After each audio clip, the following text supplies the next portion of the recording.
میرے محترم بزرگوں اور عزیزوں، ویسے تو پوری ہی مسلم اتحاد میں وقت وقت پر بہت سارے بڑے بڑے عالم یعنی کہ اسکالر گزرے ہیں، مگر ان سبھی میں سے ایک انسان ایسے بھی تھے کہ جن کی حد سے زیادہ ہوشیاری، قابلیت، پرہیزگاری اور نالج کو دیکھ کر لوگوں نے ان کو امام اعظم کا ہی نام دے ڈالا،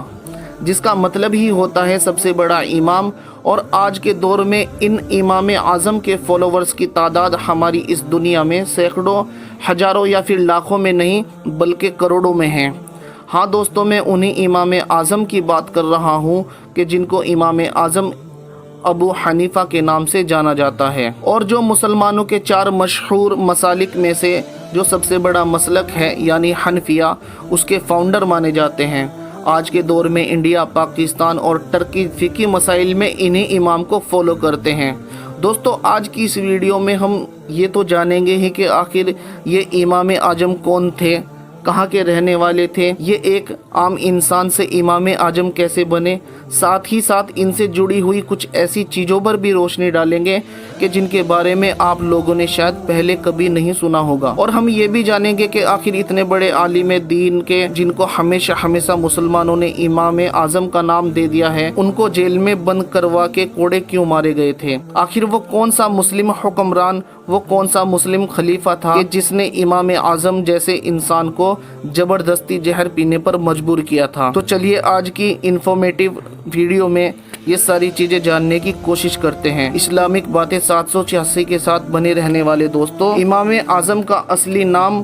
نعمان بن ثابت تھا۔ یہ عراق کے شہر کوفہ میں پیدا ہوئے تھے، اور ان کے جو والد یعنی فادر ہوا کرتے تھے وہ اپنے ایریے کے بہت بڑے کپڑے کے ویاپاری مانے جاتے تھے۔ یہی وجہ کہ خود امام اعظم کا بھی شروعاتی وقت میں جو رجحان تھا، جو جھکاؤ تھا، وہ بزنس کی ہی طرف تھا اور اسی پر ہی دھیان دے رہے تھے۔ مگر تبھی اس دور کے جب ایک مشہور عالم دین کی نعمان بن ثابت یعنی کہ امام اعظم کے اوپر نظر پڑی اور انہوں نے ان کی تمام خوبیوں کو آبزرو کیا، تو ان کو یہ مشورہ دیا کہ تم کو علم دین یعنی کہ دین کی نالج کی طرف جانا چاہیے۔ اور اسی مشورے کے بعد ہی انہوں نے علم کلام، علم حدیث اور فقہ جیسی سبجیکٹ پر توجہ دینا شروع کی۔ عقل و شعور کے ساتھ ساتھ خدا نے ان کو حفظ کرنے کی یعنی کسی بھی چیز کو آسانی کے ساتھ میمورائز کرنے کی بھی گجب کی پاور سے نوازا تھا۔ بہت کم وقت میں ہی ان کی گنتی اس دور میں مسلم دنیا کے سب سے پرہیزگار، سب سے قابل اسکالر کے ساتھ ہونے لگی تھی۔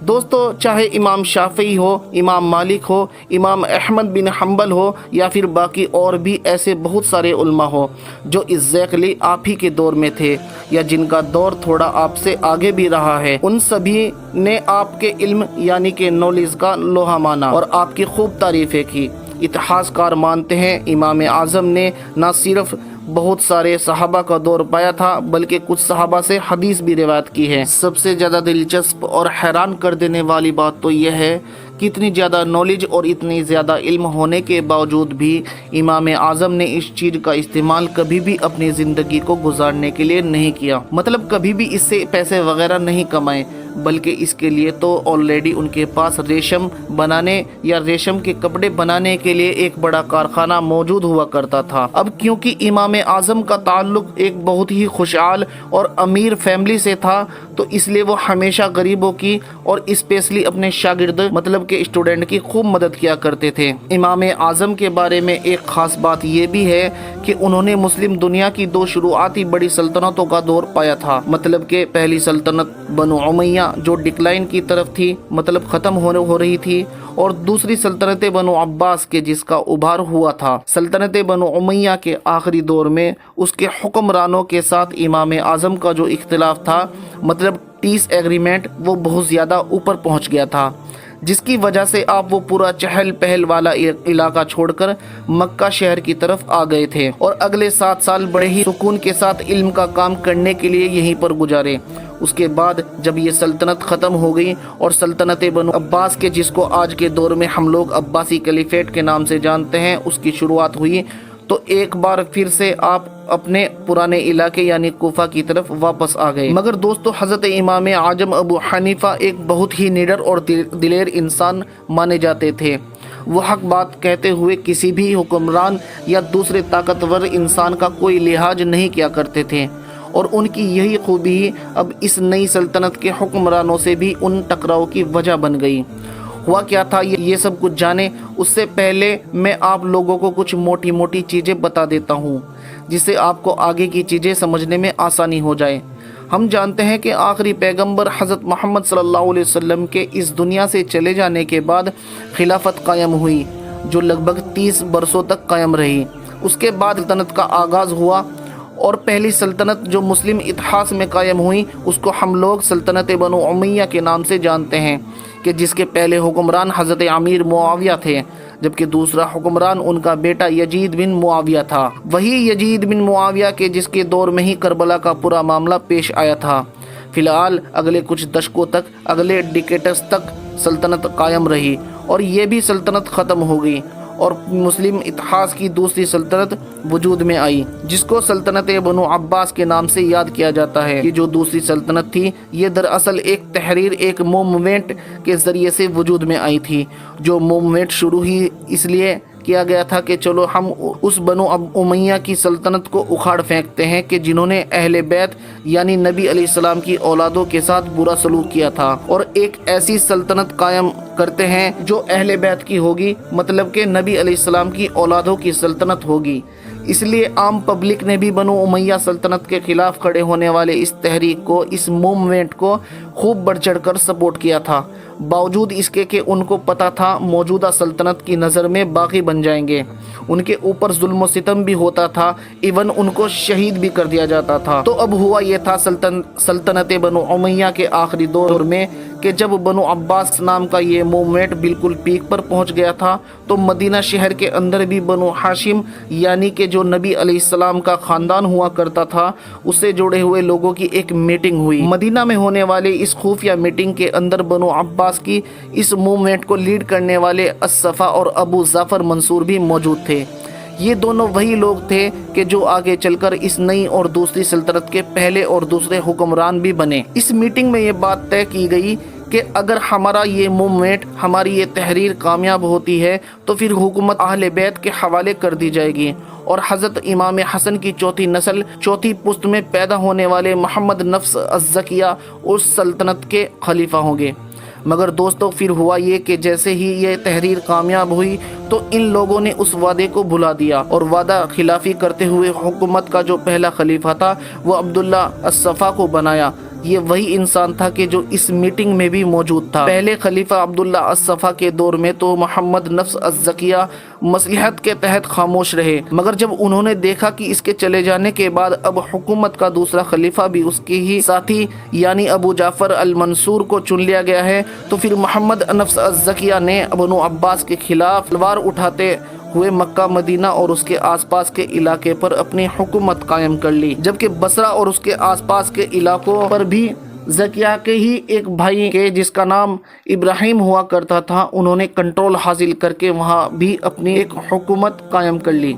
دوستو ویسے تو یہ ایک معمولی سی چیز ہی تھی اور بنو عباس بھی اس کو چھوٹی سی بغاوت ہی سمجھ رہے تھے کہ جس کو وہ آسانی کے ساتھ بعد میں کچل سکتے تھے، مگر اچانک سے بڑا موڑ اس وقت آیا جب اس دور کی مسلم دنیا کی دو مشہور اور بڑی پرسنالٹی یعنی کہ حضرت امام مالک اور حضرت امام اعظم ابو حنیفہ نے المنصور کے بجائے امام محمد نفس الزکیہ کی حمایت کر دی، مطلب ان کو سپورٹ کر دیا۔ پھر کیا تھا کہ مانو پوری مسلم دنیا میں ہلچل مچ گئی۔ امام محمد نفس الزکیہ کے جن کو بنو عباس کے لوگ ایک معمولی انسان کے طور پر لے رہے تھے، ان کا جو پبلک سپورٹ تھا بڑی تیزی کے ساتھ بڑھا اور مانو آسمان پر پہنچ گیا۔ مگر پریشانی کی بات یہی تھی کہ پبلک سپورٹ تو مل گیا تھا لیکن فوجی معاملات میں اور فائننس کنڈیشن وغیرہ میں ہر چیز میں ابھی بھی بنو عباس کے لوگ محمد نفس الزکیہ سے کہیں آگے تھے۔ بنو عباس نے دیکھا کہ جب ان دو اماموں کے سپورٹ کرنا کی وجہ سے حالات حد سے زیادہ خراب ہو رہے ہیں، پبلک ہمارے خلاف جا رہی ہے، تو انہوں نے فوراً ایکشن لینے کا فیصلہ کیا۔ مدینے پر بڑی چڑھائی کی گئی اور اسی چڑھائی میں محمد نفس الزکیہ کو شہید کر دیا گیا۔ باقی ان کے جو دوسرے بھائی تھے یعنی کہ ابراہیم بنو عباس کے خلاف کسی جنگ میں لڑتے ہوئے اس دنیا سے ہمیشہ ہمیشہ کے لیے رخصت ہو گئے۔ اپنے خلاف اٹھنے والی اس بغاوت کو پوری طریقے سے ختم کرنے کے بعد اب المنصور امام اعظم ابو حنیفہ کی طرف متوجہ ہوا کہ جن کی وجہ سے ہی یہ بغاوت اتنی زیادہ اوپر لیول پر پہنچ گئی تھی۔ اب کیونکہ اس دور میں پوری ہی مسلم دنیا امام اعظم کا بہت ادب و احترام کیا کرتی تھی، ان کا نام دنیا کے سب سے قابل سب سے پرہیزگار عالموں کے ساتھ لیا جاتا تھا، تو اسی لیے خلیفہ المنصور نے بھی ان کو قتل کرنے کے بجائے ان کو ڈپلومیٹ طریقے سے اپنی طرف کرنے کی کوشش کی اور ان کو یہ آفر دیا کہ آپ میرے شاہی محل میں ایک قاضی مطلب کہ ایک جج کی